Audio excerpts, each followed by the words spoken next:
Hey guys, welcome to another live show, another live She Knows Arsenal. Can you guys hear me? Let me know. I have a new mic in, so if you guys can't hear me, we're fucked. But yeah, welcome to another live She Knows Arsenal match reaction and player ratings for Arsenal 3, Brentford 1. Before I really get started, I need you guys to tell me that you guys can hear me and see me. I feel very much like it's not happening. Can you? I don't even know. Can you guys hear me? Yay or nay? Put your hand up if you can hear me and see me. Okay, you can hear me. Okay, great. Hey, welcome to 2025. Happy New Year to all of you guys. I took a much needed break from just creating content. I was like, I'm not coming back until the new year. Just needed a little break. And yeah, came back to what I would call a really, really good win. I think Brentford is a really difficult, they're are they unbeaten at home in this season, or they've only lost one game, or they're the best home side or something like that. They're really, really good at home. And so I really do think that it was always going to be a really difficult game. They're quite physical. They're really confident playing on the counterattack, which we saw. And so Arsenal really needed to have a big performance. And I think they did. I think that despite the first half having we conceded that goal, we didn't panic and do kind of what we normally do, which is pass it around for no reason and not really try to attack. I felt like we got the equalizer quickly enough. And then in the second half, it was like a complete 180. Now, that's kind of like the story of Arsenal this season, where maybe the first half isn't that great, but the second half we're a lot better. We're not quite at the place where we're putting together super consistent full 90s, but we're getting the results. And I feel like that's the most important thing, because we know we have to be pretty much perfect from now until the end of the season in order to do anything, if that's what we're looking to do, which obviously all the players are saying that they want to be champions, they want to win. So it's up to them to basically win almost every single game, because Liverpool are playing fantastic. There's so many things to touch on, I feel like, because we had players that were out because of illness. We had players that were probably playing with illness. We had another young player we've been talking a lot about MLS last couple of games. Ethan showed himself to be probably the best, actually not even probably, 100% the only person that needs to be stepping in for Saka. As in terms of an internal solution, that is the solution. He had a fantastic game, and make sure you guys are voting on man of the match because he's in there. I thought second half, once Martinelli scored and got a little bit of confidence, he looked a lot more like himself. And Jesus is also continuing his bit of form as well. What is that? 6 goals in 4 games or something like that, which is fantastic form, really, especially with, the news of Kai Havertz being out of the squad through illness. I think there was a lot of oh my gosh, if we don't have Kai, I don't really think I think I've said that I feel like our squad is a lot stronger than what people give it credit for. I think when you see a player not play well for a significant amount of time, you lose a lot of faith in them. But if Jesus could just get up to a decent level of form, he's a good player to have in your team. If we can get Martinelli up to a decent level of form, he's good too. So I'm glad that some of the players that probably did not start off the season very well are now kind of stepping up. And then there are players like Odegaard who are struggling despite since he's come back in, we haven't lost a game, but his individual form is, I wouldn't say, to me, it's not necessarily concerning. It's just more, it's there and it needs to turn around. You guys know I'm a huge Odegaard fan, so I'm not quite oh my gosh, this is the end for him, This is probably besides the beginning of last season, the only time in 4 years where I've seen him play poorly. And so just have to hope that his form, gets better. That being said, I think a good team can absorb bad performances from certain players and still win, which is a question that I've always had about this team is if Saka and Odegaard don't perform, are we going to be able to win games pretty comfortably? Going away to Brentford and winning 3-1 and being relatively comfortable in that second half without Saka and without Odegaard playing well is a really good sign for the rest of 2025, this 2025 season. So I do think that there's a lot of positives. There are some negatives, there are some little, like Timber getting that 5th yellow, so he's not going to play the next game. But in terms of like what we needed to do today, we got it done. There's so much because I forgot about Raya too. There's just like a lot. And this is probably one of the first times since we've been having these conversations that I actually think Partey has had a really good game. I think you guys were like, some of you guys were overdoing it. This was actually a really good performance from him. Not just him just being there, so he also was somebody that stepped up, and it's no surprise that he played well. He didn't play at all against Ipswich. He needs rest. He needs rest. And so he looked fresh where other players did not look fresh. And I'm like, because he didn't play the last game, It's Calafiori,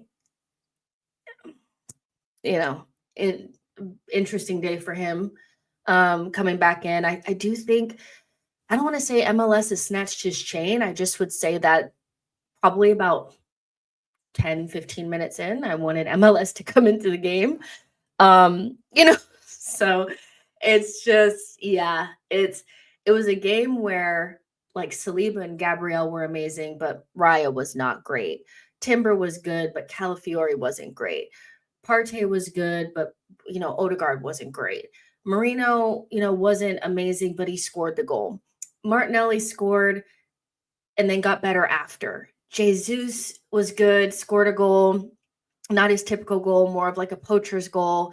And then Ethan was the best player on the pitch. I mean, it was just, there's so much to unpack. So I'm going to go ahead and read some of these comments. But to be honest, going away has been a little bit of a jump scare for us this season. We haven't been great away from home, but our last 2 games away from home, we've won and we've scored 8 goals and we've conceded 3 to London rivals, so I'm going to take what I can get, I'm going to take what I can get because Brighton is another difficult game, and so, we'll get to it when we get to it. But yeah, today I thought was relatively positive. I think obviously there was a lot of panic after the goal, but this is like the first time that we've conceded first in a while where it didn't look like we could not score, if that makes sense. And I'm happy because you can't just concede and not be able to score a goal. You have to score,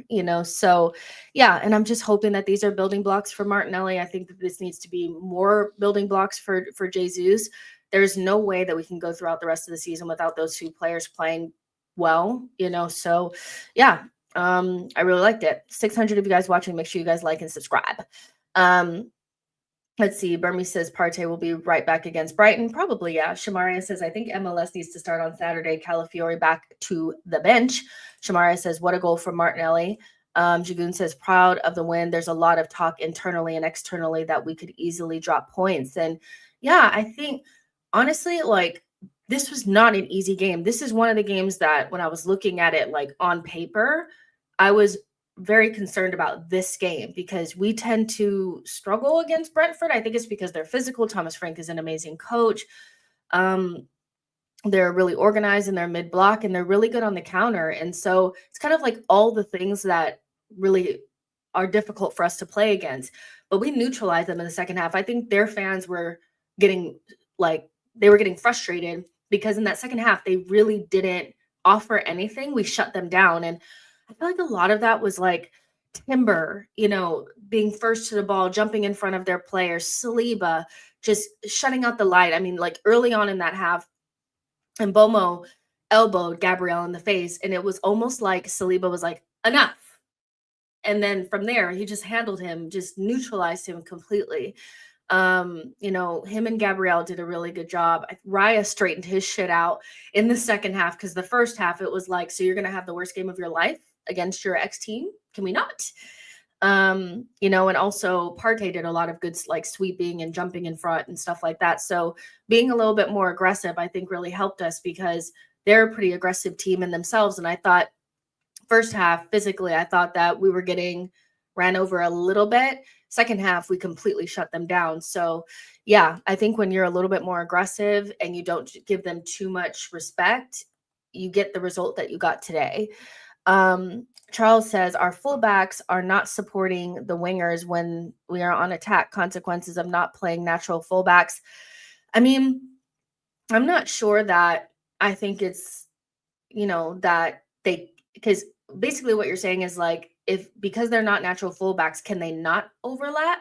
They can, they don't. And I think that's because of instruction. I think a lot of the things that we do are by instruction. I don't think if you have players overlapping, and we're obviously Arteta's probably concerned about Brentford being good on the counter, because they are very good on the counter. So the last thing that you want to do is overlap in those wide areas, be out of position, and then just be wide open, which has kind of been our kryptonite sometimes when we're conceding those goals.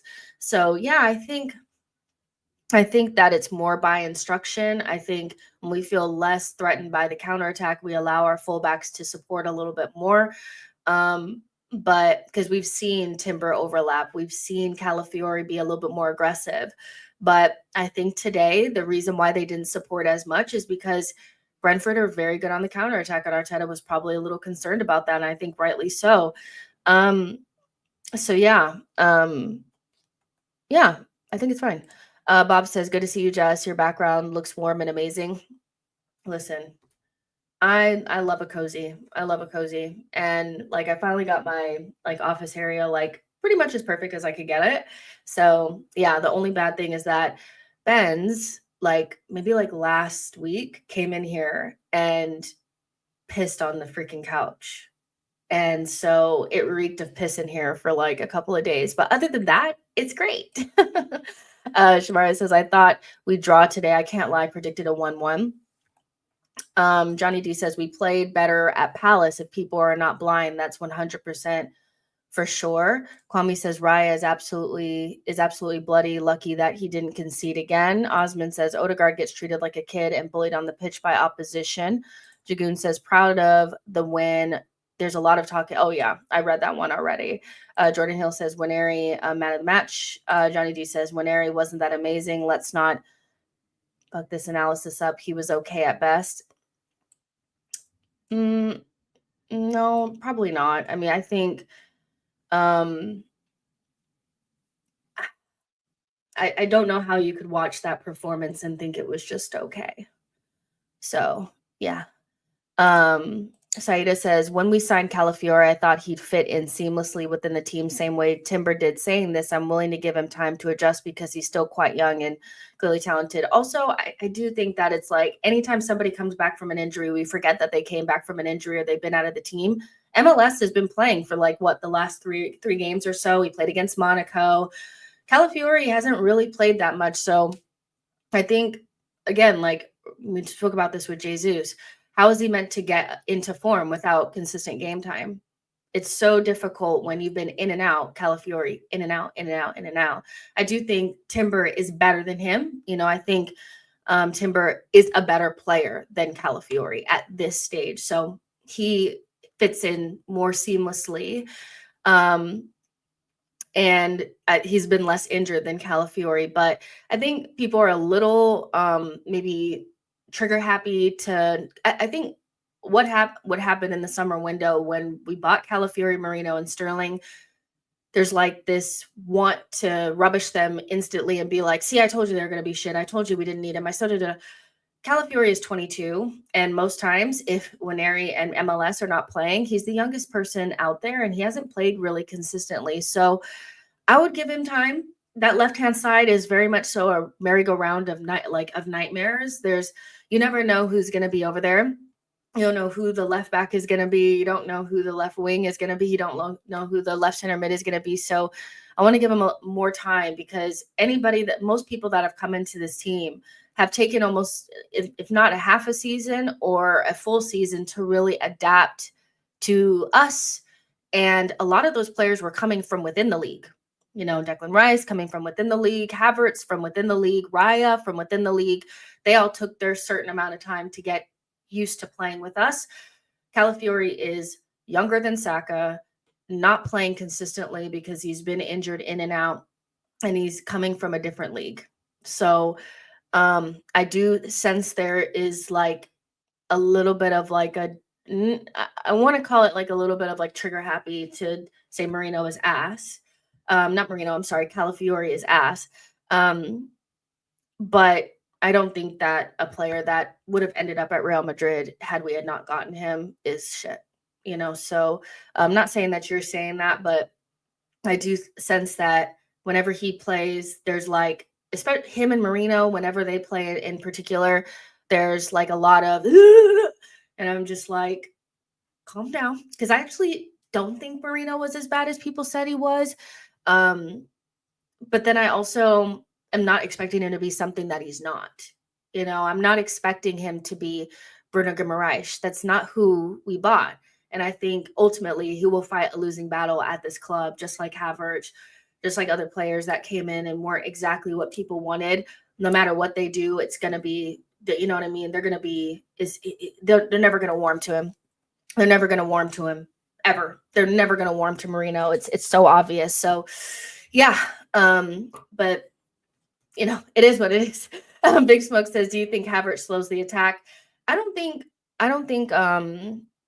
Havertz slows down the attack necessarily. I feel like he's just a different player than Jesus is. You know, I don't think Jesus did anything particularly special today. The goal was great, and I think some of his link up was cool, you know, whatever. But I don't think he did anything particularly like, you know, like I really don't think today is like Jesus was that, you know, or anything like that. I just think Havertz is a different type of player, and I do think that for large parts of the season he struggled. I do think that besides maybe like the first 3 or 4 games where Havertz was on fire, I think he's been pretty in and out of form, and the way that we use him is very much like, you know, pass it to him, he passes it to the left, pass it to him. We keep it really simple, and I don't necessarily know if that's just like that's all he can do. I don't think that that's all he can do. I think that's what Arteta wants him to do. So I don't think he necessarily slows down the attack. I think the quickness of our attack is always built around how fast we release the ball in midfield and how quickly the wingers get the ball out of their feet and make a decision. I think that's more where our attack slows down. I don't think our center forward offers different things. Like you're going to get maybe more box presence from Kai Havertz. You're going to get somebody that's probably going to head the ball in the back of the net. With Jesus, you're going to get more interplay. But really, I feel like where our attack slows down is how many touches the midfielders take. And if the wingers can make a decision quick enough. And I think our wingers made better decisions and quicker decisions today because Ethan was out there. I think Ethan, it was 100% a big reason why our attack was quicker today. You know, because we didn't struggle building up. It wasn't one of those types of games where we're building from the back or anything like that. Brentford quite literally were in a mid-block, which is like our nemesis. But I felt like Ethan had so much more urgency to his game than some of our other players have had. Not necessarily Saka, but like, you know, Martinelli, Trossard can be a little ponderous, you know, whatever. And so he would get the ball and just make a quick ass decision. And I feel like he was maybe not like, he didn't get like the assist or anything like that, but he was very much so instrumental in both of those goals by just making quicker decisions, you know? And I think I don't think it's I really don't think our center forwards slow down the play.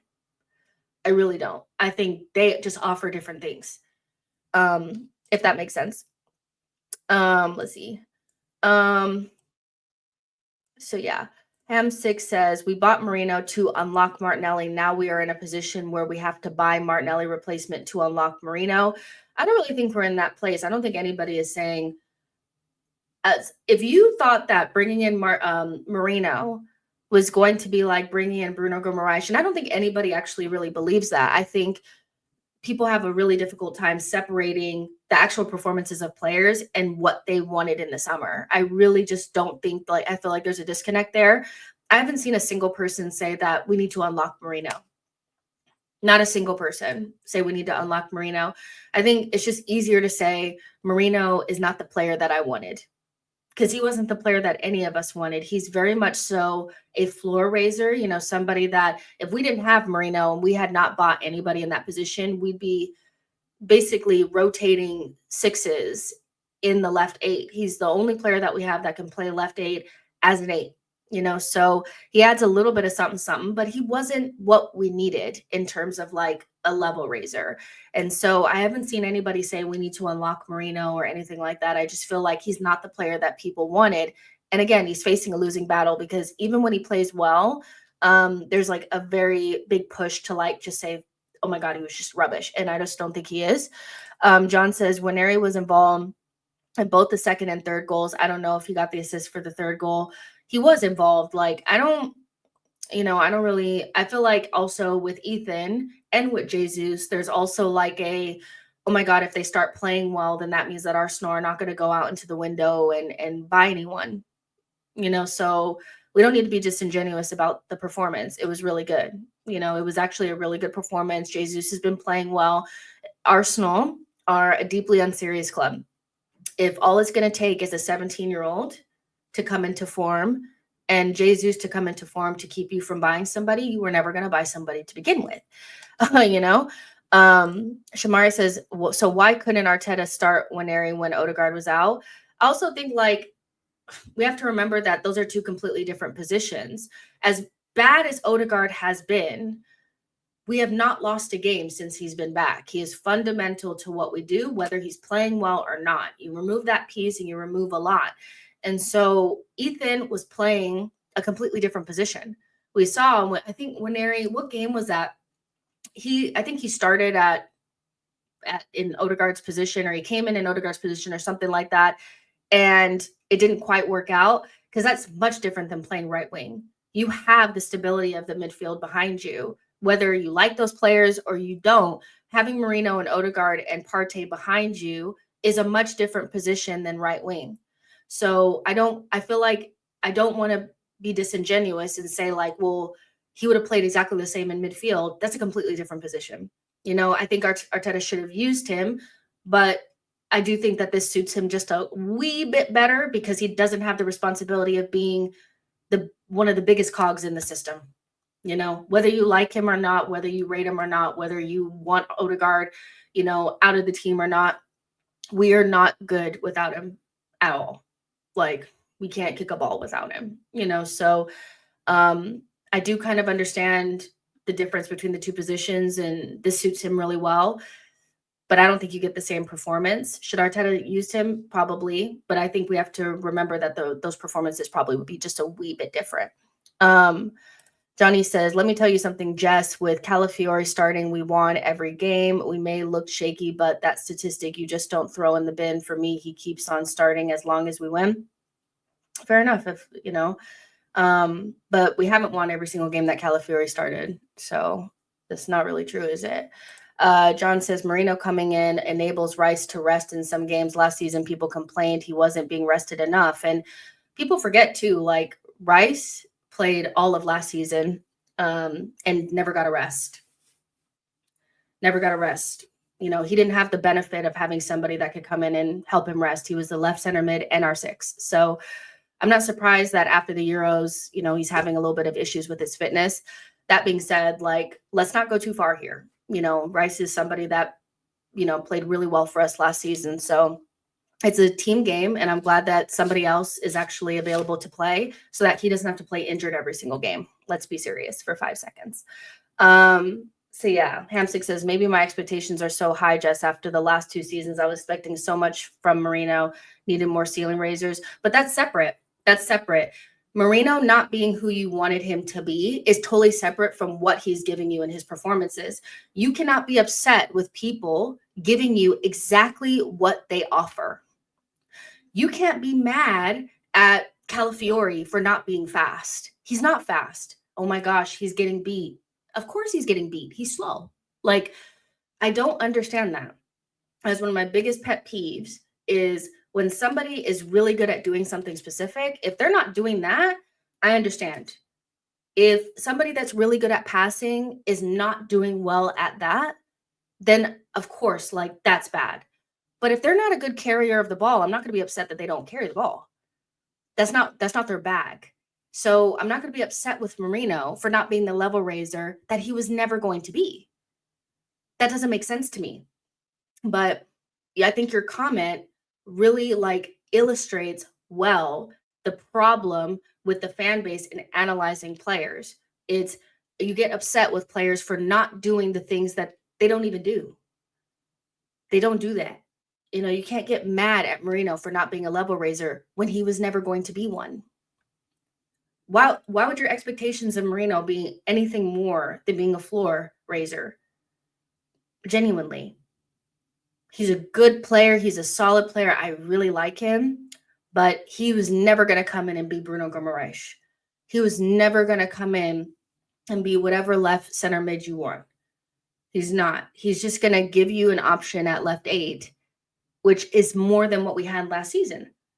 So I'm not going to be upset with him for not being world class. He was never going to be world class. You know what I mean? Like, I can't be mad at people for not being what they, like, I can't get mad at Jesus and freaking Havertz for not being clinical. Watching them miss chances is like, fine. They've been not clinical for a long time. Can I be upset with the club for not bringing somebody in? Absolutely. But my analysis around those two players are based around what I know that they can do.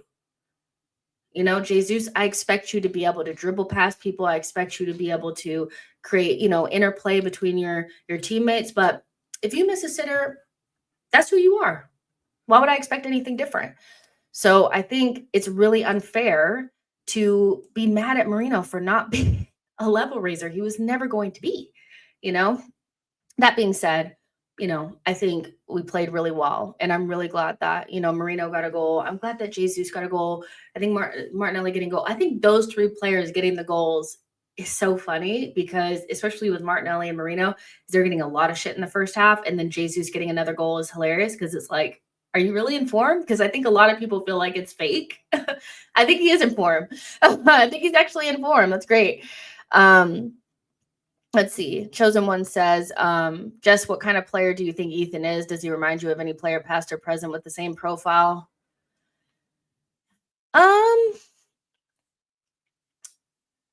Not really, because I don't think he's similar to Odegaard. I don't think he, I would have to think about it because he's so unique. He's so unique because he shoots, he has close control. He's confident on the ball. He has a lot of things in his locker. So I'm not sure, but he's not really similar to anybody in the squad. I think he's really different than everybody in the squad. I think he can do a lot of the same things as Saka, but there was even times where he, instead of going, because Saka tends to cut in on his left a lot. Like, he rarely goes to the touchline. Ethan went to the touchline, even being so left-footed. I think he has a lot of tools in his tool belt. I can't really think of anybody that he's super similar to, but he's just really good. He's just really good. Let's see. Pixel says Marino is not eye-pleasing player and he is horrible to watch. I can understand the dislike, but he offers some balance on the left and also tackling. Felix says, I think we shouldn't be like Manchester United fans who jeered their player off. Fan base is amazing. We win and guys still rant like we lost. That's puzzling to me. I mean, you can be critical when you win too, because all wins are not the same. This was not a perfect win by any means, but this is not like winning narrowly at home against like a bottom feeder or anything like that. This is a really good away win, and a lot of people are going to struggle at Brentford. They have already this season. So I do feel like, if you're super like negative about whatever, it is what it is, but personally, I don't have the energy to be upset about a 3-1 win in a place where like nobody has really won this season, so yeah, but the Manchester United thing is they're in a completely different place. They're very much so in their Emery era that we had. So, they're very much so on like the edges of like full on collapse. But yeah, I think there's always room for genuine analysis and critical. You could be critical of players and performances because there were some not so great performances today, but I do feel like some people are desperate to be mad about something, and I'm not going to live there. Alex says our form is below par, although we won. The sad part is we cannot buy the quality player or players we need in January. I mean, we're not as good as Liverpool, and that's just, where we're at. We're the second best team, but I feel like there's a clear gap between the two of us, and the damage was done in the summer. So I don't know what Arsenal are going to do in the January transfer window. I don't know if they are going to do anything. They seem very like, nonchalant about it. Like if we find a good player and we feel like it's the right and blah blah blah blah blah blah blah. But the damage was already done in the summer, so the gap between us and Liverpool is quite clear, and without a major collapse from Liverpool, we will come second, third, or fourth, most likely. So yeah, but that ship sailed for me when the summer window closed. So I'm very much so just playing the game with y'all that think we can still win the league, but we need to be damn near perfect and hope that they drop points. And we've had that last season and we see how that works. So yeah. Pixel says, remember when we argued about Saka being limited? Look how Nwaneri is drifting into midfield and taking on player Saka as a one-trick pony. This is totally disingenuous. Anytime Ethan plays, it's whoever he replaced, that player is limited or shit or whatever. And then it only takes a game or two to realize that he's 17. I just, Saka being limited to me is you were talking about, and you were arguing about Saka being limited. I'm not arguing about Saka being limited because that's nonsense. Saka is actually a winger and Ethan is a midfielder and he plays the role differently, but let's not get too far. I think we saw this too with Ethan coming in and playing in the Carabao Cup. And then, he played one or two games, in the right center mid when Odegaard wasn't there, coming in for Odegaard or, whatever. In some of the games, he wasn't as good as people had made him out to seem, or didn't, they overdid it. He's not better than Saka or Odegaard. Can we say that and like put that to bed? He's not better than Saka or Odegaard. I feel like it's disrespectful to say that two of the players, especially in Saka in particular, being two of our most consistent and quality players, to pretend like Ethan is better than them or anything. He offers different things because he's a different player, but like, let's be serious. Saka has been one of our best players for like 5 years. Odegaard has been one of our best players since he came. 4 years, player of the season twice. So we can give Nwaneri like a lot of props for what he did today. And that was a fabulous performance. And he's definitely my man of the match, but let's not be disingenuous. Saka is one of the best wingers on the planet. Saying that he's limited is ridiculous. He's not limited. He's just not a midfielder. He's a winger, so strange, very strange. Every time it's like one player plays well and the other player is shit. That's not how it works. Theo says Saka is dead ass averaging 1 GA per 90 and people are saying dumb shit like this. My goodness. Victor says, nah, I'm sorry, but some people are just so frustratingly stupid. It's literally been one game. I actually hate some of these fans. It's like they have addiction to new toys. I feel like we're just very like reactionary. I think everybody's super reactionary. And so you see one player play and, all of a sudden they're better than so-and-so, they're not, so. Theo says, oh yeah, I read that one. So yeah, but yeah, all I'm saying is that you can give Nwaneri's performance was very, very good, but it's completely separate to how good Saka is So we don't need to pretend. Saka's still a huge loss. But I also remember telling you guys that we should still be able to win without Saka and without Odegaard playing particularly well. And maybe this was, justification for Ethan needing to play in Odegaard's absence. But I do think that, just adding a little bit of context, I do think it's different playing right wing with a strong midfield behind you than you being meant to be the cog, like one of the biggest cogs in the wheel of the system. So yeah, just a little bit of something there. Erwin says Ethan is just more direct and it works for him. Ethan has also not played 1,000,000 minutes in the last 5 seasons. Do you guys never take into consideration that some players are just fresher, younger, have less minutes in the legs? Saka was carrying us for 5 years and is in and out of injury all the time. I think the last 2 seasons, honestly, he's been injured almost the entire time and putting up insane numbers. Sometimes you're just younger and fresher.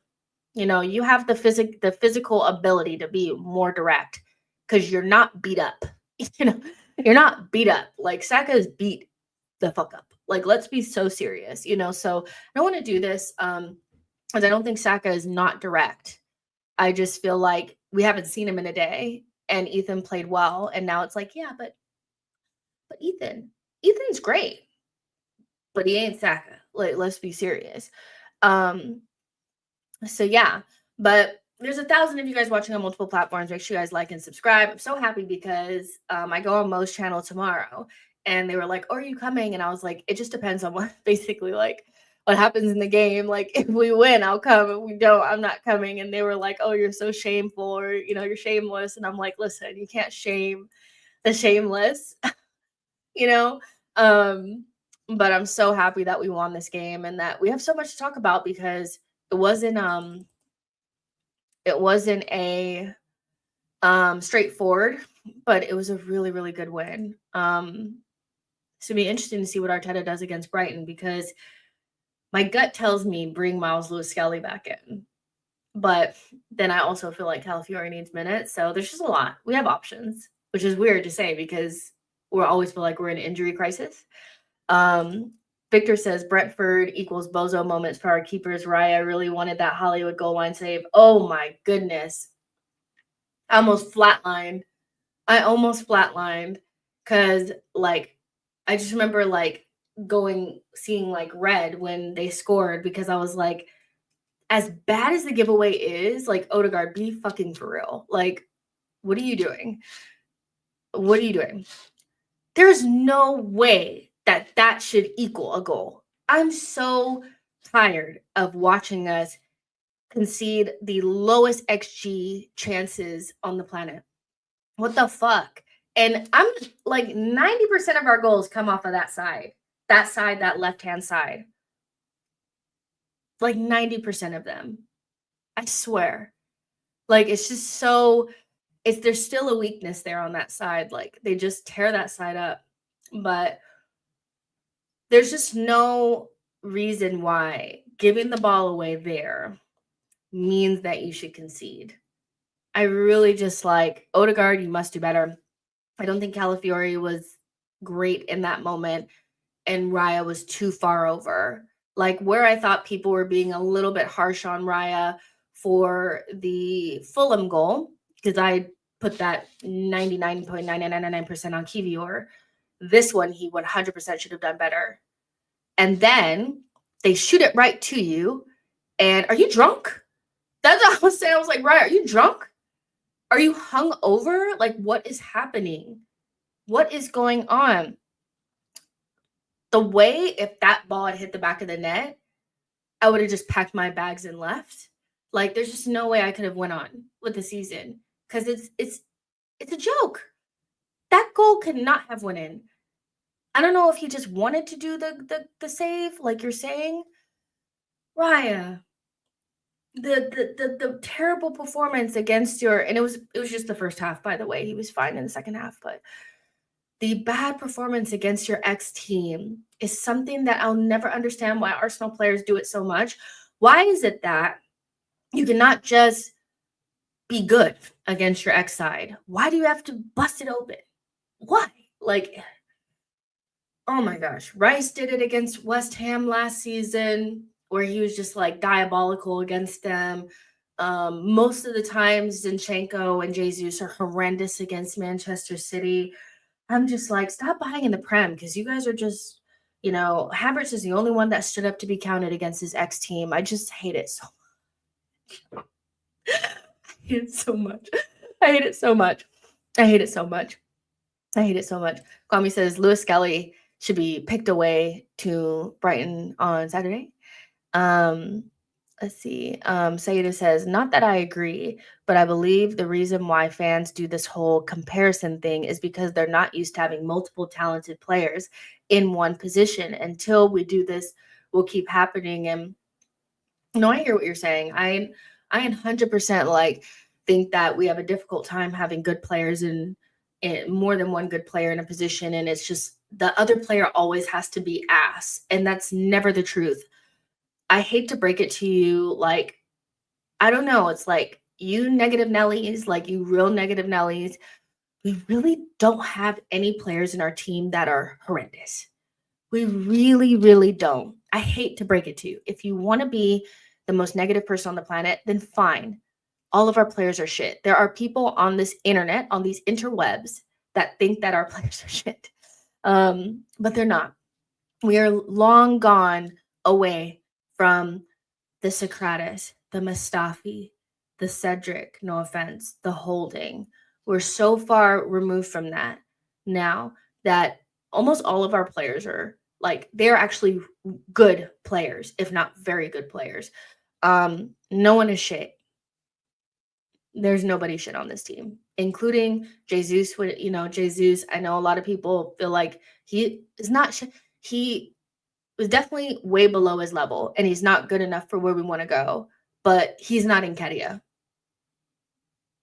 Martinelli, he's not my favorite, and I think we need to upgrade on him, but he's not, I think it's Willian, So there's no reason why we need to pretend like the player that's not playing is ass. I don't even think Zinchenko is ass. I just think he can't defend. You know what I mean? Kivior is probably our worst player. And I don't even think that he's a terrible player. I just think that he's not good enough for us. The last crap player that we got rid of was like Nketiah.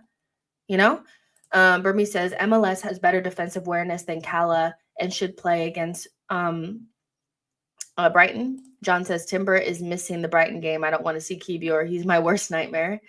Pixel says Trossard offered nothing today. I mean, he didn't need to offer anything. The game was over. He didn't need to offer anything. I mean, he helped create the winning goal against Ipswich. It's weird. Like, Pixel, are you trying to find something to be upset by? The game was won when he came on. So, but he offered a lot against Ipswich because he basically created the one goal that we had. So, what are we mad about? I don't understand. Obrizi says, it was poor from Raya and Kala. I'm most disappointed with the shocking pass and poor first half. Better second half, though. Yeah, for sure. Yeah, 100%. It's like, I really don't understand. Like, I feel like with Odegaard, I'm not worried about him coming back into form at some point. I think, obviously, like, he's not playing well, but I believe he'll come back into form. There's a difference between a bad player and somebody going through a bad bit of form.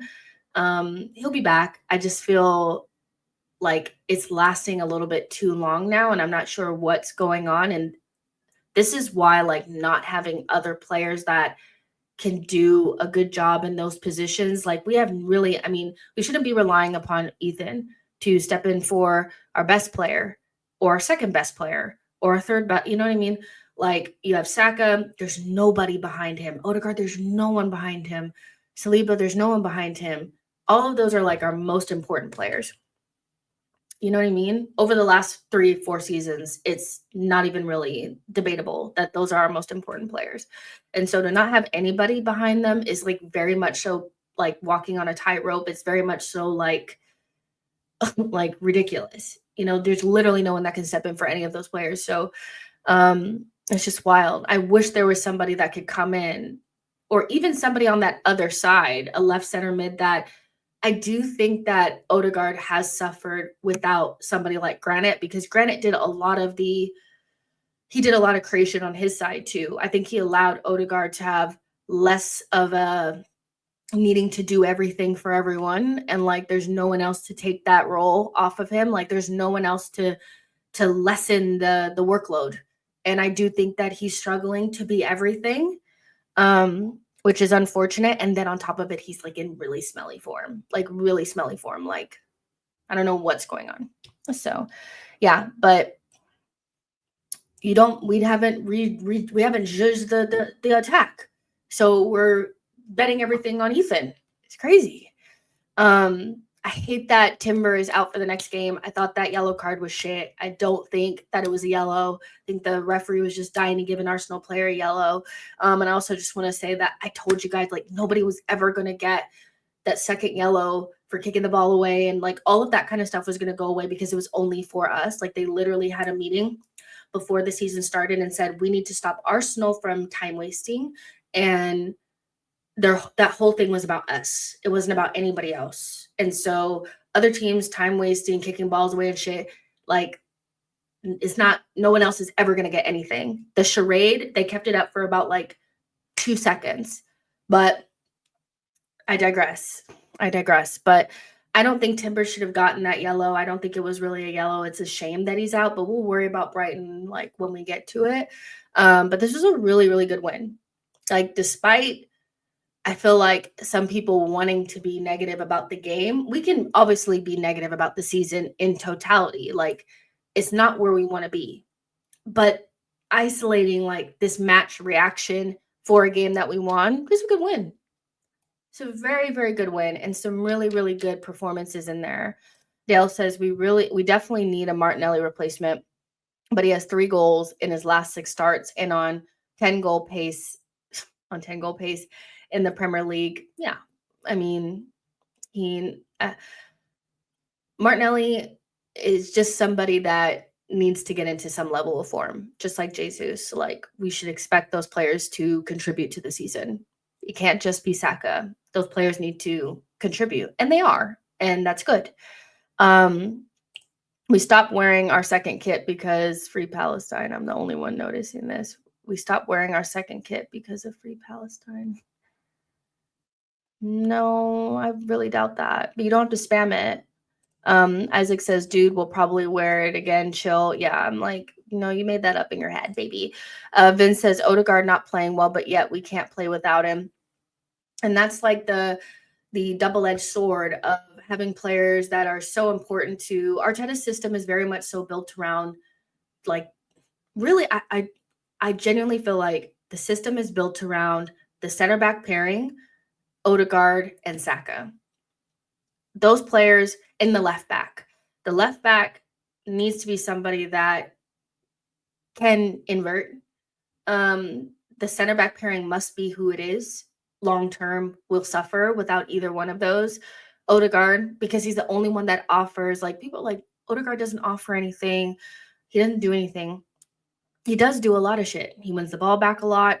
He gets the tempo going. He starts a lot of attacking moves, but I think the frustration is that he's not offering enough in the final third, and now that it's not like his teammates are missing the chances, it's like he's not getting his passes off and he's not getting his game off. It's really frustrating, but he does offer a lot, but there's like no one else like to do anything. Nothing. Xhaka was doing a lot. Remember, Xhaka was a part of that group that had, like, remember when we had that one section of time where Xhaka, Odegaard, Jesus, Martinelli, and Saka all had like 20 chances created or some nonsense like that. It was like nobody's ever seen it before. Nobody on the left side is doing that anymore to like give somebody else, like, besides Odegaard having to do it. Odegaard is really struggling to do all of it. And so what's suffering is what's going on in the final third. And so I don't know how you change that, but I really think in the summer, we need to go get somebody on that left-hand side. I really don't want to get another DM to stick on the left center mid. I'm hearing people saying Baliba and players like that. I'm like, I really think we need to disengage from the 2 DM system. Genuinely. I think you need to get somebody that the assignment is still the same. Get somebody who's better than Granit Xhaka, but offers those things. That is our perfect left center mid. We just needed an upgrade. Like the ideal person, we'll never get him, is Tijani Reinders. That is the perfect person for that position. He's not too much of an attacker. He's not too much of a DM. He's just a really good fucking midfielder that offers assists and goals and doesn't get bumped off the ball, can carry, can pass, can do all the stuff that Xhaka was doing, but at a higher level. And so until we get that player, I think Odegaard is going to drown with the assignment. The assignment is too much for him. But equally, I implore you, Odegaard, to get some sleep and come back better for the Brighton game. Because I can't do another performance like this. This is well below your level. Like, let's be serious. So, yeah. John says Omo might be on his way out. DAJ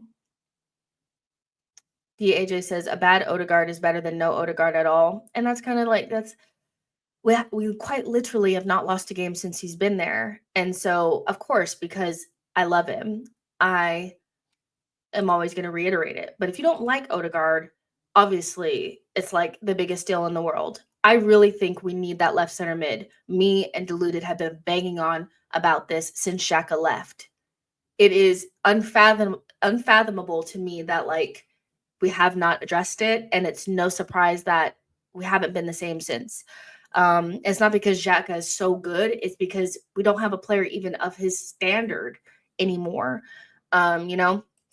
So yeah, let's go ahead and get into these player ratings. Make sure you guys like and subscribe, and all that kind of stuff.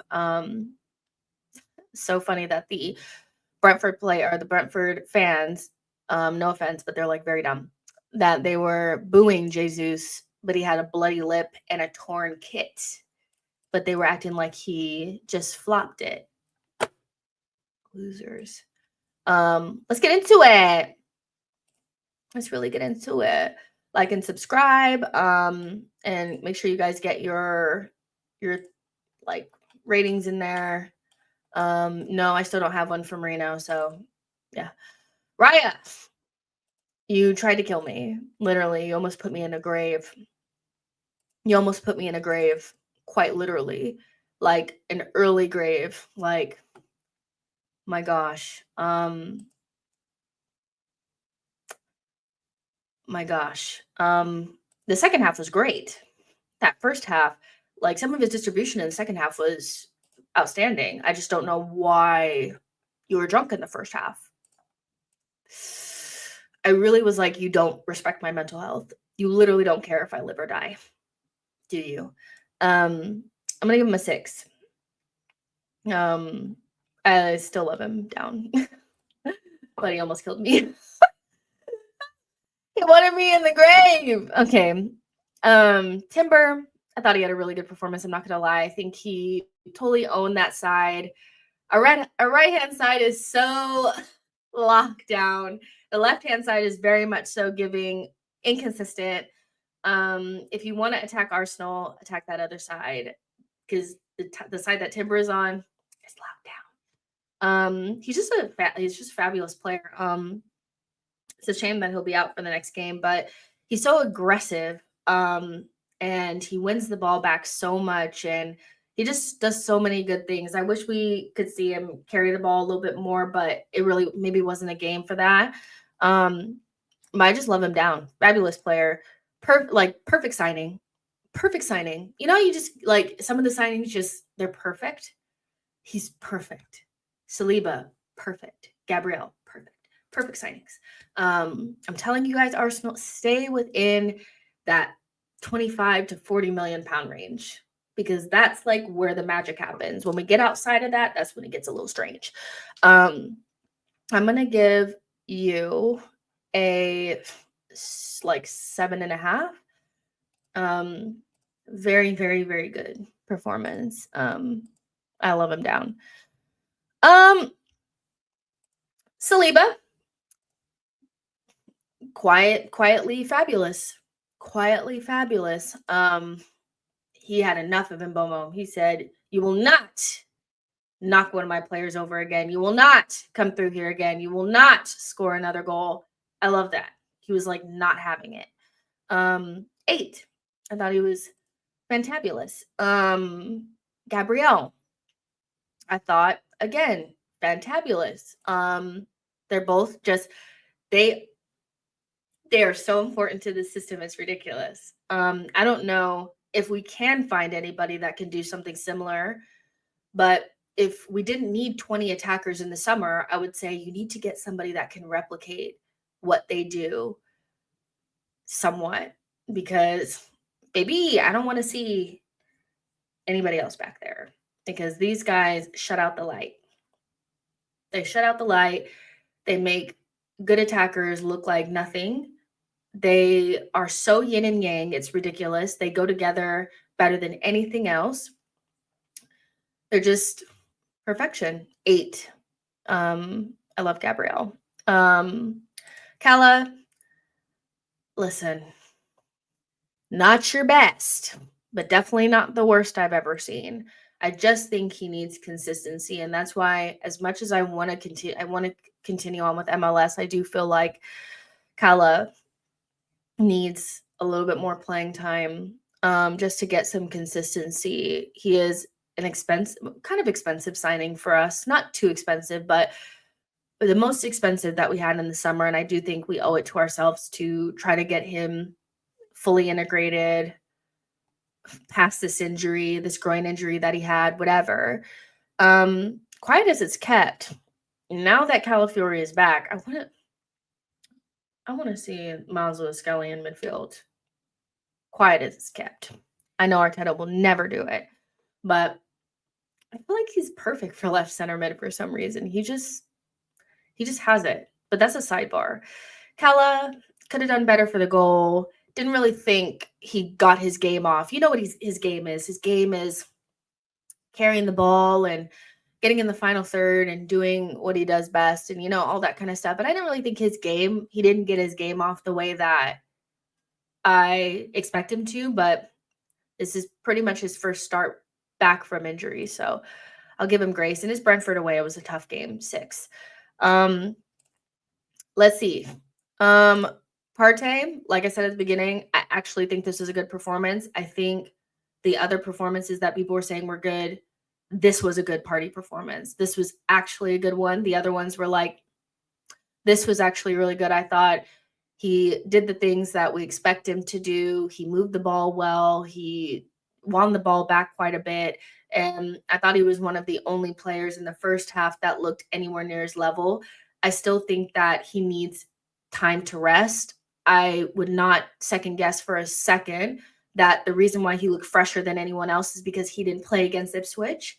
And so I think it's important for Arteta to maintain a decent rotation so that you can get these performances out of Partey, because this was probably his best performance of the season.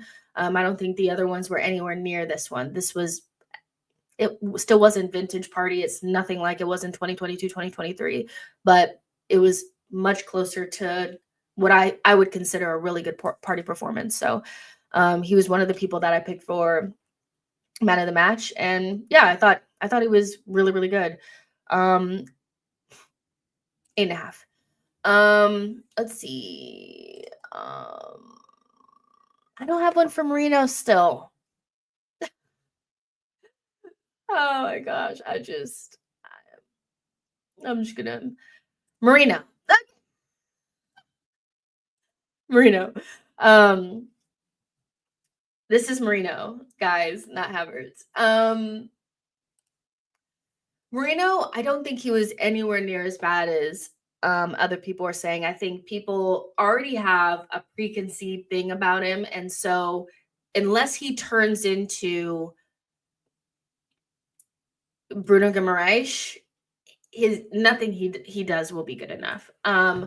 I do think he could have released the ball a little bit quicker in the first half. I think it wasn't just him, but I thought him and Odegaard were slow to release the ball at times. But I think he caused a lot of trouble in the box. I think that his goal was well taken. He was in the right place at the right time.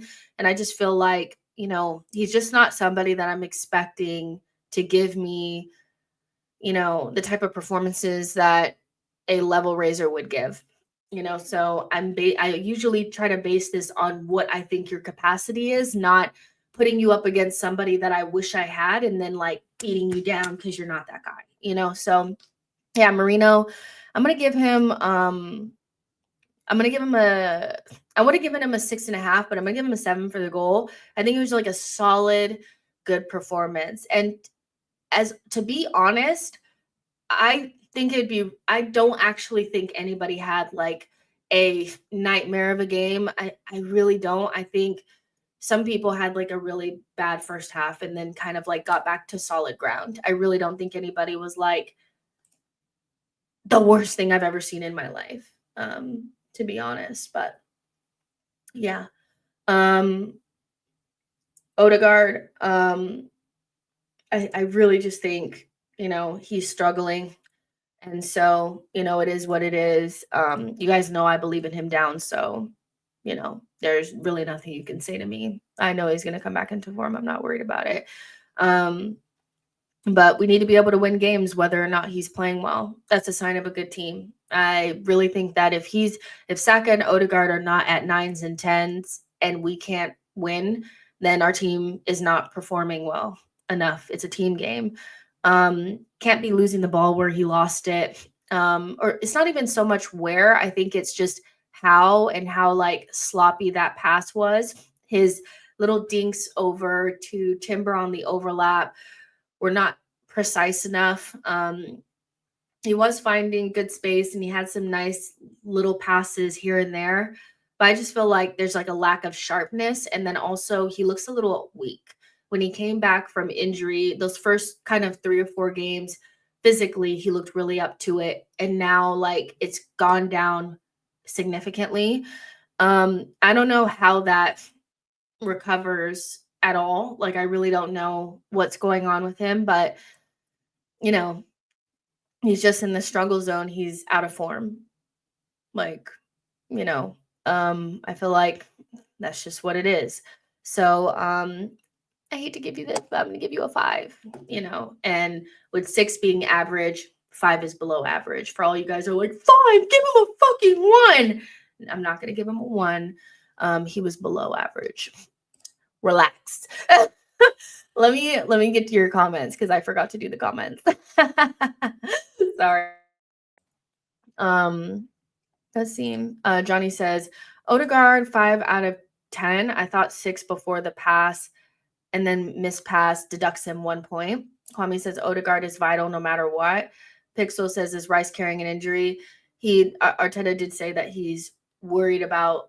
He has had he had a broken toe, so he's been in and out of fitness. So he's being rotated in and out. Johnny says Marino is also decent defensively, protects the ball better offensively. Vieira doesn't do well at either.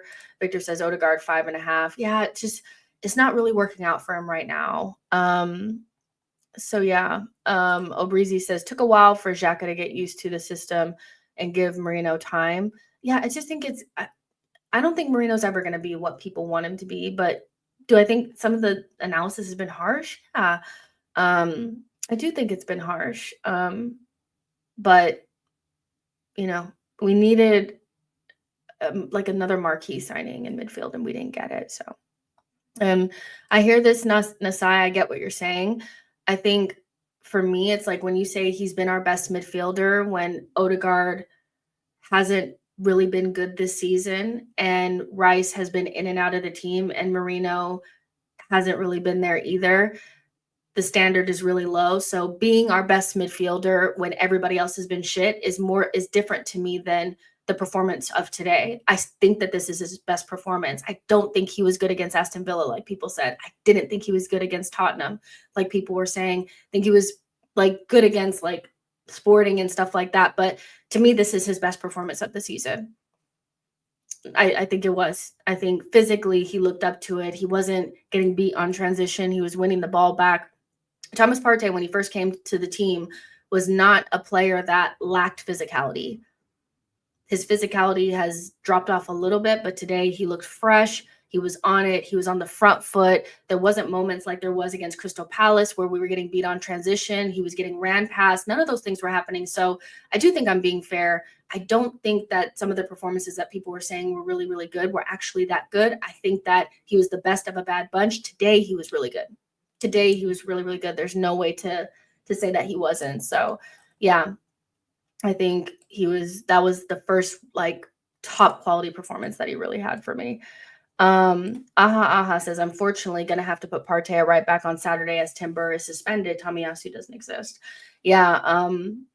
So it's probably good that he got that little bit of a rest because, again, like physically, Partey, you can always tell when he's on the edges. And today was the first time he's looked fresh in a while, so and I think that makes a difference for him. You still need to rotate 100%. Neil says, I've never seen 1-2s in midfield pass through the lines so often.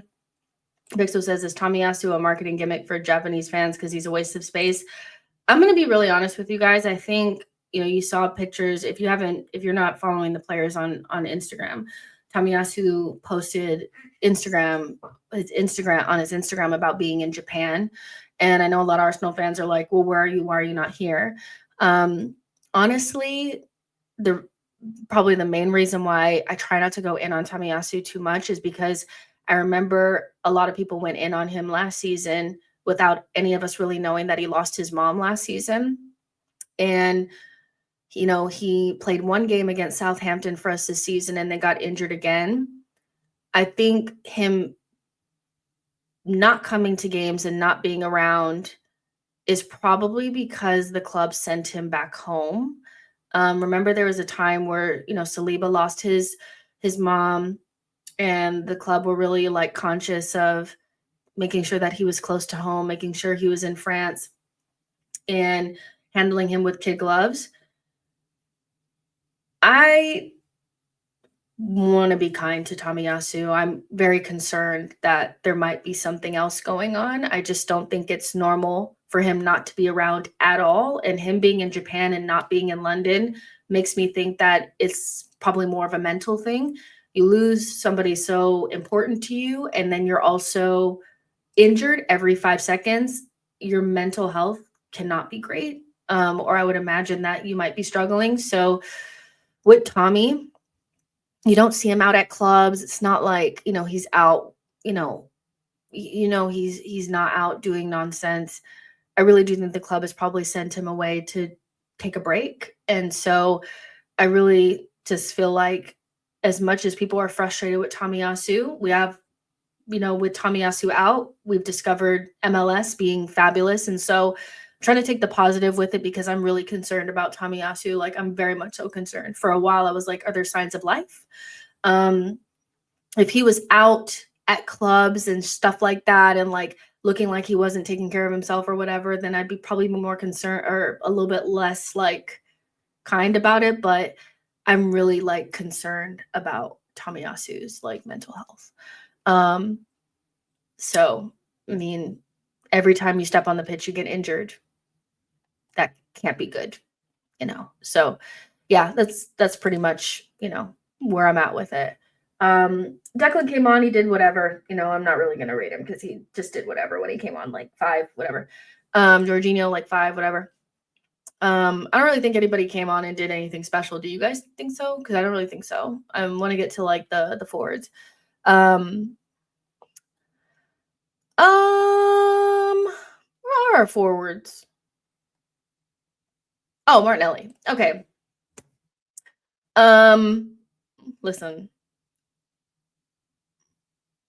Night and day, the response pre the goal and after the goal. But I also think confidence is a hell of a drug. And even though like there's different components to the Martinelli puzzle, there's now when we talk about somebody that's limited, for people to say that Saka's limited, I would say Martinelli is more limited. I think he's more of a one-trick pony. That being said, without confidence, his limitations become more obvious. With confidence, he makes up for a lot of the things that he can't do with just being a really good goal scorer, being instinctive, a good finisher, and things like that. Those things are gold dust that make up for a plethora of lack of technical, all that kind of stuff, all that other stuff. So I think he's limited, but with the confidence lacking, it's even worse. So my thing with him and Jesus in particular is that we just need to get them to a place where they have confidence. Will those limitations still be there? Yes, they will. But you can't say that this is anywhere that was before this was anywhere near Martinelli, even at a decent level. He was so out of form, it was ridiculous. Whatever happened after that goal, I need that to stay. Period. Because that was much better. I don't want to see him on the right. Ethan is the short-term solution to that. Keep him on the left. Keep left footers on the left. And let's just hope that we can get him in the box more, because the further he is from the touchline, the better he is. He's just a finisher. He's instinctive, and that's gold dust for a team that doesn't have a lot of goals in it. So the finish was fabulous. It was, again, if he doesn't have to think, he's so much better. And I know that sounds mean, but it's just the truth. I feel like if he has to solve more problems, he doesn't have the answers. But if the answer is shoot and the goal is right there, he's going to get it 9 times out of 10. That was a great finish. And probably a couple of weeks ago, he doesn't put that in the back of the net. So,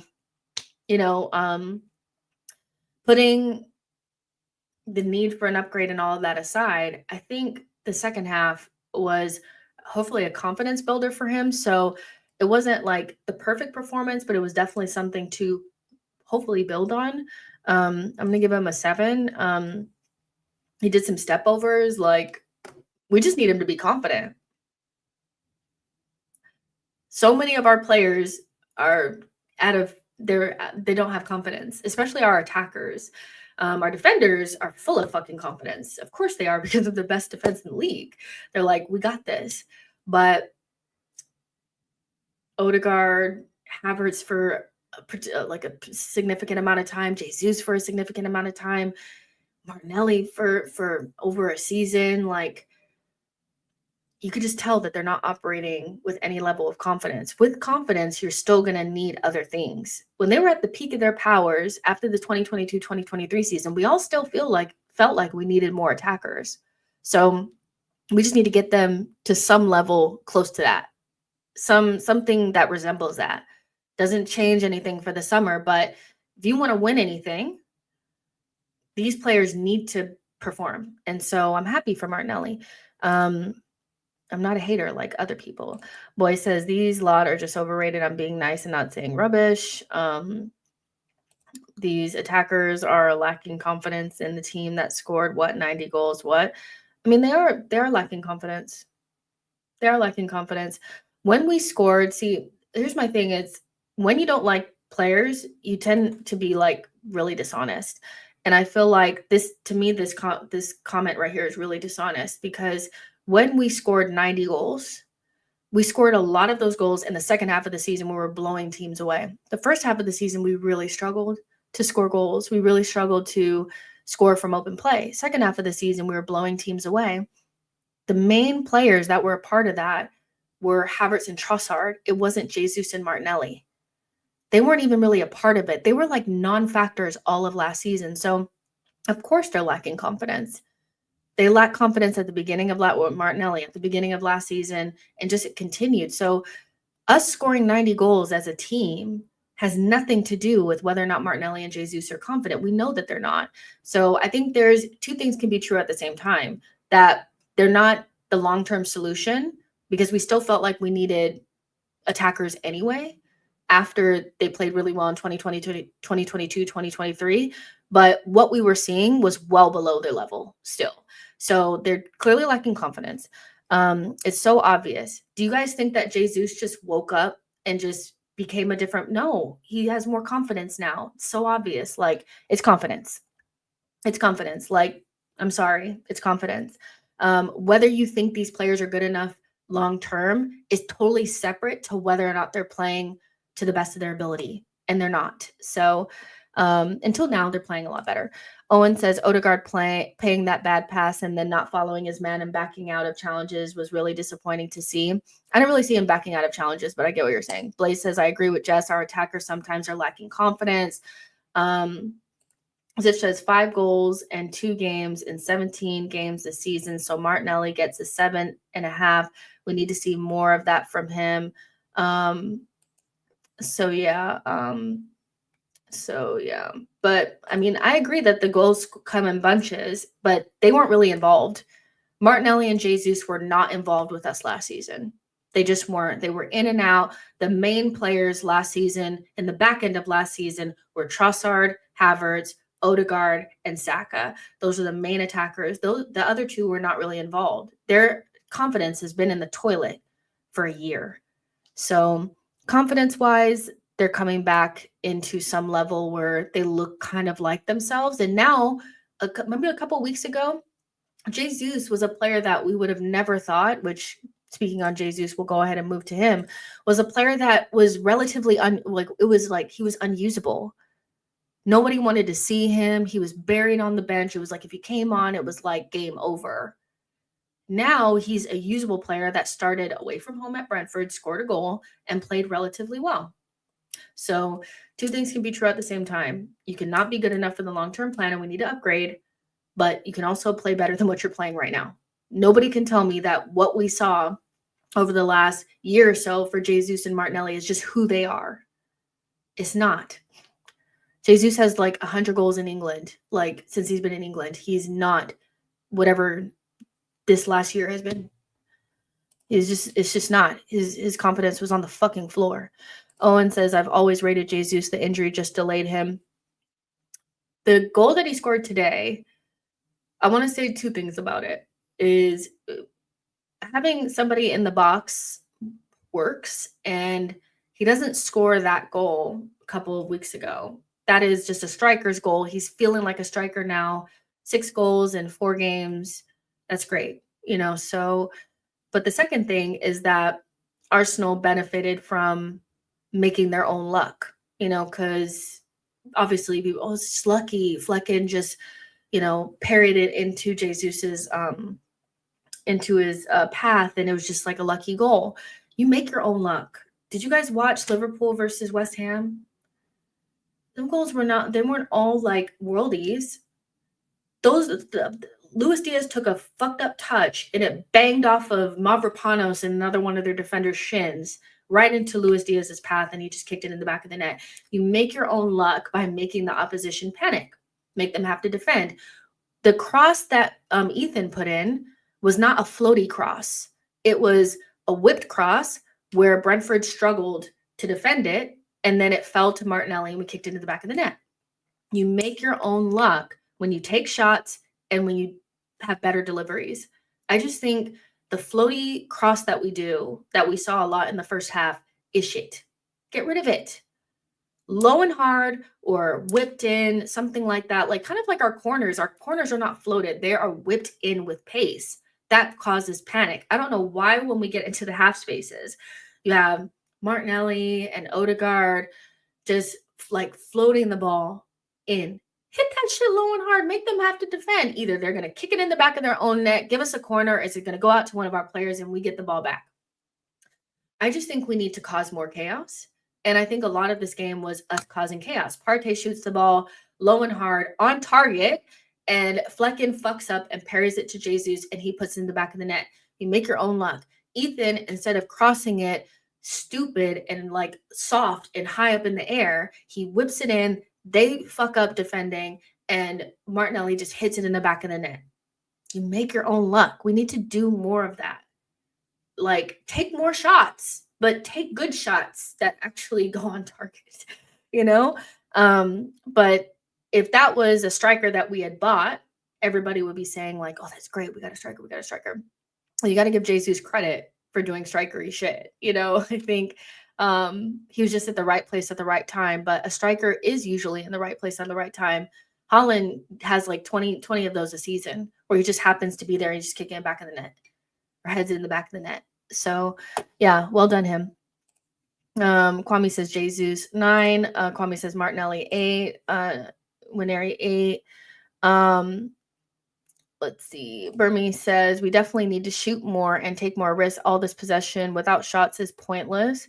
I agree. Victor says that's what happens when you shoot. You make your own luck when you cause chaos in the final third. I mean, think about like Crystal Palace game.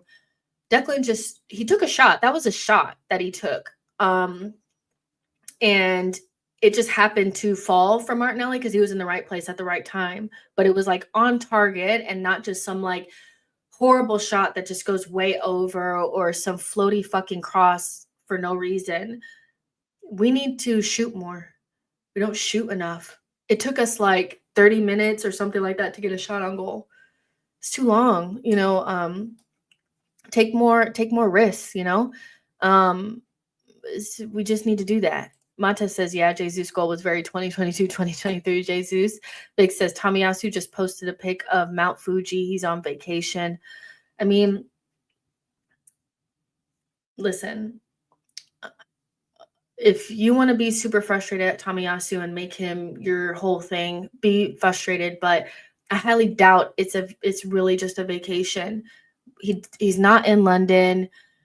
He's injured all the time. Like, this is usually what happens right before we find out something a little bit devastating. And then people are like, oh shit, I didn't know that. So does it sound realistic that Tomiyasu is just taking a vacation in the middle of our season? Does that sound realistic to you guys? Does it sound like Tomiyasu just doesn't give a fuck about Arsenal and he just is like, fuck y'all? You guys are playing at Brentford, but I just want to go Mount Fuji. Does that sound realistic to you guys? It doesn't. Like, it really doesn't sound realistic. I'm going to be really honest with you guys. I do think Arsenal sent him away to get well or something, because the amount of injuries that he's had, we have some injury-prone players, but I ain't never seen nothing like this before. It cannot be good for your mental health. I would just leave it. So yeah. Kwame says, I gave Jesus a 9 because he didn't give up scoring in that 1-1 equalizer. Esteban says, I definitely want us to shoot more outside of the box, but not that crazy shot Odegaard tried in the first half. He's just so out of it, man. I just don't even know. So Jesus, he's not getting that. He's getting an 8.5. I thought like without the goal probably would have been like an 8 around that. I actually think he was pretty good, but yeah. Now let's talk about like the real person that we want to talk about, Ethan. Last couple of games, everything has been about these two young players. They are just growing and thriving and doing exactly what you would expect young players to do in the midst of injury crisis and times where, like, dark times where we don't know what's going to happen or who's going to come in. And I think they've made a good account of themselves. Last couple of games we talk about MLS. Today was all about Ethan. Ethan, to me, has not been infected by the Mikel Arteta slow, shitty attack yet. Hopefully he doesn't strip Ethan of any of what he offers, because a lot of our players just do not show this level of urgency in the final third. And he just seems so like separate from what we've seen. It's just like normal attacking, it's like very simple things. I'm not saying that what he's doing anybody can do, but I'm just like moving quickly, making decisions quickly, making the right decision. I think he gets a lot of payoff from just doing good shit, simple, good shit. And I think we should send our other attackers to Hale End to train for a little bit so that they can unlearn whatever Arteta has taught them, because Ethan is just like such a breath of fresh air, because he just makes the right decision like 9 times out of 10. I think the only time where I was frustrated with him was when he did all the right things and then held onto the ball just a wee bit too long and then couldn't get it over to whoever was playing left wing at the time. But other than that, I thought when he crossed, they were good crosses. When he came inside, it was the right time. When he went to the end line, it was right. He wasn't too on the touchline. Like, he was very much so intertwined with what was going on. His deliveries were good. Like, he just made a lot of really good decisions. I would have liked to see him shoot a little bit more, but maybe it wasn't the day for it. But it's so nice to find internal solutions when, again, like, obviously the Tomiyasu stuff is not great. Like, it's like he's just not available. But if Tomiyasu is available, I don't know if we get to see MLS. If Sterling is not the worst loan signing we've ever had, we don't get to see Nwaneri today. So it's not that I'm saying that it's a good thing that these players are not here, but it's given some sparkle and some fun to a season where, you get excited by new players, and we really didn't get that this summer because we bought another left back and Marino and Sterling, and they've really been lands like a new signing, and they're good for it. It's not like they're just out there and they're doing like nonsense. Like, they're quality. They're such quality. And I know somebody asked me earlier, doesn't Ethan have a higher ceiling than Saka and stuff like that? Honestly, I just feel like that's just too soon to be talking about ceilings and shit like that. But it's nice to know that we have an internal solution to right wing, and now we don't have to, like, I'm not saying that Saka's injury means nothing now, but we don't have to worry about it as much because I'm not going to lie, I didn't love Martinelli at the right wing. I didn't think it felt right. This felt so much better. And so now maybe Arsenal, instead of looking for a right winger, can look for an attacking mid, or they can look for a left wing, go pay Nico Williams release clause. I don't know, but he's just had a really, really good game today. It was really solid. He was really quick, good decisions, did very simple things right. And I think sometimes our players, especially in attack, struggle to do the basics right. And he didn't. So yeah, he's my man of the match. I'm going to give him, without no goals or assists, I still think that performance was fabulous, a 9. I'm so excited about that performance. So yeah, can't wait to watch the comp. Kwame says our fans are so Victor says Nwaneri is an inverted winger with Timber as a wing back. Is a great partnership. It was amazing to see him cut in and run at his marker. And one of the things that I did like, and I know that it didn't come off that great because Odegaard was on nonsense, but I think because Ethan was in that position, Odegaard was actually able to float into the left, because he did float over there quite a bit. And I think that suits us better. I think it suits us more when our players can move and actually like find space in other positions. I find when it's just Saka and Odegaard that it's quite static. But Odegaard was floating over to the left a little bit more, and I like that. So yeah. Let's see. Trevor says they need to look for an attacker who plays on all 3 positions. Yeah, I mean, somebody versatile would be nice. Johnny says, yes, Nwaneri should play in front of Havertz 100%. Donkey got nothing on the youngster. I mean, not at false 9, surely. Surely we don't want to play him at false 9. But right now, the position that he should play is very obvious. He should just play at right wing, where we have a huge, like, empty spot, So yeah. A huge empty spot. Let's see. Kwame says Nwaneri did well, and what else do we want? Yeah, exactly. And what else do we want? So yeah, I thought he was good. He was my man of the match. And we had quite a few options for man of the match. I think Partey is leading it. So from you guys, he was your man of the match. Nwaneri was mine. I thought he had a really good performance. Matas says he's the only one besides Saka who looks natural on the right wing. And Johnny says right wing just for Ethan, or midfield Havertz in midfield is, listen, Havertz didn't play today. I don't have the energy for the Havertz wars today. I really don't. He didn't play. He wasn't involved. But when we go away to Brentford, we'll see, what happens. But I think sometimes, like, it's okay to just play the players that are in form, I'm a big advocate of like whoever's in form, just play them and like it's fine. You don't have to chop and change just because like you planned it. And so I think Arteta gets that instant gratification from sticking with MLS while he's in form. Just stick with Ethan. It's great. Stick with Jesus. Jesus is playing well right now. I don't think it suited Arteta to go back to Jesus up front and Havertz in midfield. I don't think it necessarily suited us that well.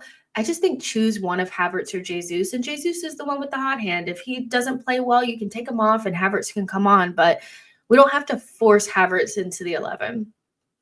We don't. And if Havertz had been fit today, he would have started at left center mid. And I just feel like we just don't need to do that. You bought Marino, you have Rice that can play there, and both of those options are significantly better than anything that Havertz can do at left center mid. So I think Arteta just needs to choose. If I'm choosing my front three for the Brighton game, it's the exact front three that started today. And then hopefully, Havertz is fit enough or well enough to be on the bench, and Trossard can also be on the bench too. So you have options coming, that you can utilize. But I don't see any reason to chop and change just for the sake of it. You literally have a player that scored 6 goals in 4 games. He should start at the 9. He should start at the 9. You should play, midfielders in midfield and just make the decision. But Ethan at right wing is a really good option there, and just stick with it. So yeah, Abdullah says now you can negotiate clubs calmly to sign a replacement for Saka. Mata says it's nice to watch a game where players aren't trying to figure out how to play a new position. Exactly. It just was so natural today that it just felt good. So yeah. Nwaneri has good close control tech. He'll do well on the wing, but it'll still take a while for him to do 90s, look knackered when he was subbed off. It says no Timber for Brighton, which we went over already. We already know what the play is going to be for that one. It's very obvious. Thomas Partey will go to right back. Boy says the fans really want us to waste money on players that we don't need. And so, yeah, we won 3-1 in a place where like barely anybody has won this season. So it's not really much to bitch about. Obviously, like if Raya fucks up and gives up that goal, then we're probably talking about different things, but it didn't happen, and them's be the margins, so yeah, I'm happy Arteta coached a good game. I don't think there was anything that he did wrong. I feel like anything that happened that didn't work out was mostly just because the players didn't do well. They weren't playing to the best of their ability. But I think Arteta coached a really good game, 2 away wins in a row, decent form. Right now, let's just keep it going. Blaze says, Jess, what are your thoughts on Gabriel, Saliba, and Saka are close to signing new contracts? I said that a couple weeks ago that I think Saliba and Saka will sign new deals. I don't think they're going to leave us right now. I know that we're like scared of it, but I don't think they're going to leave yet. I think they'll sign new deals that'll keep them here to like 2029 and stuff like that, because I think the current ones are like 2027 or something like that. So yeah, I mean, if they sign them, great, because we need all 3 of those players to stay. Like I said, Saka, Gabriel Saliba, the left back, and Odegaard. That's the system. So yeah, Owen says, big up Raya, great keeper overall. He messed up and recovered well. And I know people don't want to hear this, but how many times have we seen a player, particularly goalkeepers, start off badly and just continue on with the nonsense? I do think that you're not always going to play perfect. I don't think you're always going to have the best game, but it's always about how you recover and that you don't just maintain like a bad level. And I don't think Raya gets enough credit at times. I think he's very much so like somebody that's like, oh, well, but when you make a big mistake and then you recover and you basically have like a flawless second half, we've had players in the past that start off bad and then get worse, so I think Raya did well, all things considered. I don't ever want to see him do what he did in that first half, but shit happens, I'll name this account later, says Lewis Skelly should play right back versus Brighton. Kwame says, hi, Leo, do you think we should sign? Hi, Leo. Who's Leo? I think you guys are talking to each other, maybe? Do you think we should sign this month or not? Do you think we should sign this? Yeah, I mean, listen, tomorrow, I'm pretty sure Deluded and I are gonna do a show, and then I'm gonna be on Mo's channel. So, yep, yeah, gonna be on Mo's channel and also gonna do shows with Deluded. So we'll talk more about transfer window and stuff like that then, because this is just like the match reaction, and we've already been going for an hour and 30 minutes. But yeah, really enjoyed that. Well, did I really enjoy the game? I enjoyed the second half. But yeah, make sure you guys like and subscribe on your way out. Get in the comment section after and let me know what you guys think. If you guys hated all the opinions, let me know. I'd love to hear it. And I hope you guys have, a great new year, and everything that you want and desire comes to fruition. Yeah. And we keep moving on this channel, road to 25K. Like and subscribe, and I'll see you guys on the next one. Bye, guys.